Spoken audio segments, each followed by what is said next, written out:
জামুগুৰি হাতত ভোটাৰ ৰাইজক ধন বিলাবলৈ যোৱাৰ অভিযোগত গ্ৰেপ্তাৰ এজন। নদুৱাৰ সমষ্টিৰ সংখ্যালঘু অধ্যুষিত অঞ্চল লালেতাপুত ভোটাৰ ৰাইজক ধন বিলোৱাৰ অভিযোগত এজন লোকক স্থানীয় ৰাইজে আটক কৰি জামুগুৰি আৰক্ষীক গতাই দিয়ে। আব্দুল ৰহমান নামৰ এগৰাকী কংগ্ৰেছ নেতাই লালেতাপুত ভোটাৰক টকা বিতৰণ কৰি থকা অৱস্থাত হাতেলোতে স্থানীয় ৰাইজে আটক কৰে আৰু জামুগুৰি আৰক্ষীক গতাই দিয়ে। এই ঘটনাৰে জড়িত আন এজনে পলায়ন কৰা বুলিও অভিযোগ উঠিছে। ভাৰতীয় জনতা পাৰ্টি এজন কৰ্মী হয় লালটাপু গাঁৱৰ তেওঁৰ ল'ৰাৰ ঘৰত আজি পইচা লৈ আহিছে ভোট কিনিবলৈ কংগ্ৰেছী নেতা তেনেকে যোৱা যিমান দিন আছে এই ৭০ বছৰ ধৰি এই কংগ্ৰেছী নেতাবিলাকে তেনেকুৱা খৰচ কৰল জনতাবিলাকক তেনেকুৱা আগুৱা কৰি পেলাই ইহঁতে ভোট কালেকশ্যন কৰে। তেওঁৰ নাম আপোনাৰ নামটো কি আছিলে? আব্দুল ৰহমান।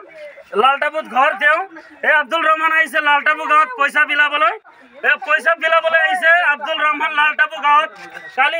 কালি 19 তাৰিখ লোকসভা নিৰ্বাচন, আজি 18 তাৰিখ তেওঁ পইচা বিলাবলৈ আহিছে লালটাপু গাঁৱত। একজনক পইচা দিছে।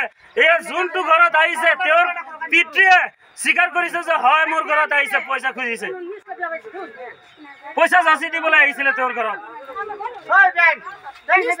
আপুনি যদি পইচা দিবলৈ অহা নাই লগত কৰ্মী কিয় পলালে?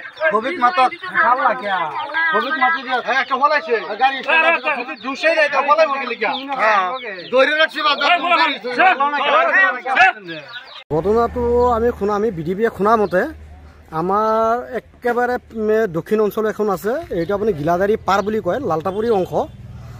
তাত আপোনাৰ এই লালটাপুৰে মানুহজন আব্দুল ৰহমান তেখেতে মানে পইচা বিলাবলৈ যোৱাত কিছুমান ল'ৰাই প্ৰত্যক্ষ কৰি পেলাই হাতে লোটে এই মানুহজনক কৰায়ত্ব কৰে।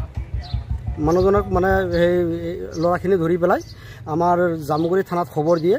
জামুগুৰি থানাই মানুহজনক থানালৈ লৈ আনে। মানুহজনৰ নাম কি? মানুহজনৰ নাম আব্দুল ৰহমান। জেগাটো ক'ত? জেগাটো লালটাপু হয়। কিমান সময়ত ধৰা পৰিছে? সেইটো ধৰা পৰিছে আপোনাৰ মই শুনামতে আপোনাৰ দুটামান। জামুগুৰি হাটৰ পৰা প্ৰেম তিৱাৰী ৰিপৰ্ট, মহাজাতি 24 লাইভ।